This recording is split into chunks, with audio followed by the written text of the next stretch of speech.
This is the first paper-animated series of The Human Figure in Motion by Edward Muybridge.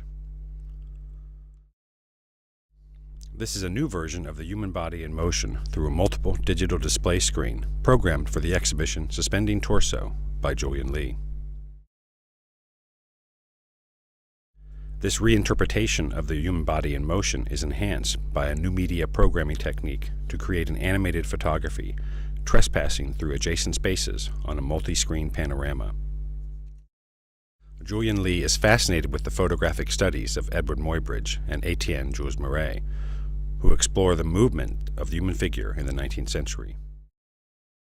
I found his two books of male and female figures in motion in a bookshop in Hong Kong when I was a kid, and I was fascinated immediately more by the nudity than its investigative nature, because it was the first nude image I could find in public.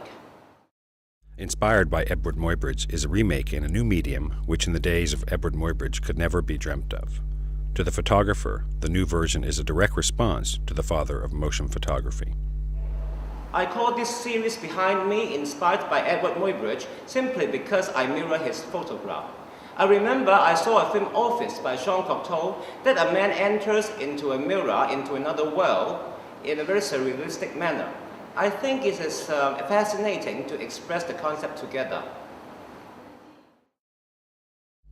Inspired by Edward Muybridge is now the central piece of Julian Lee's Male Nude Retrospective, which brings together his images of the male body from the past 25 years. In his new book, Suspending Torso, Lee revisits this male nude art, published on this occasion for the Hong Kong Photo Festival. Artist Julian Lee first worked in the male nude genre when he went to the London Royal College of Art for his master's degree in photography. As a newcomer in a new country, Lee encountered psychological confusion and alienation. In his earliest series, Painful Portrait, he expressed this pain and angst through his yelling and screaming models. The models are people that I know well. I ask them to pose and I explain to them, don't hold back. I want all your anger and frustration to be exposed through a vulnerable body. The Painful Portrait series was an overnight success and made him a name to watch among the best art graduates in the British New Contemporary show at the Institute of Contemporary Art in London. But there are other nudes he produced that were more explicit, more intimate, which he had never shown. These are his rare, reclining nudes. Paintings of reclining nudes in the early centuries were mostly commissions with a hint of voyeurism. For the privileged few in Europe, their subject matter was always feminine, whether a wife, a mistress, or a prostitute, and were to be consumed as a private piece for public adoration. Therefore, they function as an art object of desire. Lee subverts the genre by substituting the female with a male. What I like about reclining nude, it is a kind of intimate portrait. Sometimes I just use a simple camera and existing light source. The photo basically comes out from nowhere rather than a technical elaboration. Lee also uses his nudes as allegories that transcend the typical reaction from the audience, that the nude is erotic and submissive to desirous eyes. He is inspired by the narratives of these masters of painting. I was also influenced by artists like Francis Bacon, who paints blood and flesh into the triptych display, and also I remember that religious triptych is a popular form in the early Renaissance from artists like Masaccio and Giotto. I think I am consciously throwing reference into my nude photograph to expand the context of my nude figures and to readdress the nude as an art issue.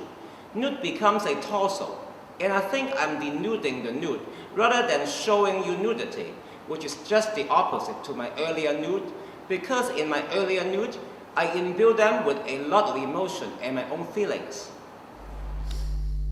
In 2006, Julian Lee worked on a triptych called Study of a Seated Figure, and in 2010 he made another series titled The Altar, which pays homage to the religious triptych. This digitalization of the photographic process has also influenced his creative choice and interpretation of his male nudes. So in 2005, I started to have a new look into the subject matter. and I open a new possibility using digital tools and manipulation and bring the model into the studio. I reapproach the subject matter in a different way, more surface, more form and line. I am totally detached in such treatment. I just want the body as a representation for visual study. The theme is the body machine. People go to the gym to build up the body. They are also making a body machine. The photos of famous photographer Herb Reeves convinces me that black and white and muscular man is the best combination for such visual practice. In 2009, Lee began to explore photography as digital screen display. He abandoned the photographic print and transferred his male nude to a new, moving context using a digital signage system. Now, we enter the digital imaging era that a still image is no more than a photographic image. They are just pixels that can be manipulated with ease. These days, a photo camera comes together with a movie button. It means that a still image and a moving image of the same subject matter that can be captured side by side and interacted with each other. This ambiguity confronts me with a question: what is a still image? This question required him to rethink the evolution of the medium. In the 19th century, when Edward Muybridge documented the human figure in motion, he may have had the opposite question: what is a moving image? Would this work by Lee have been the answer to the question of what a moving image might be?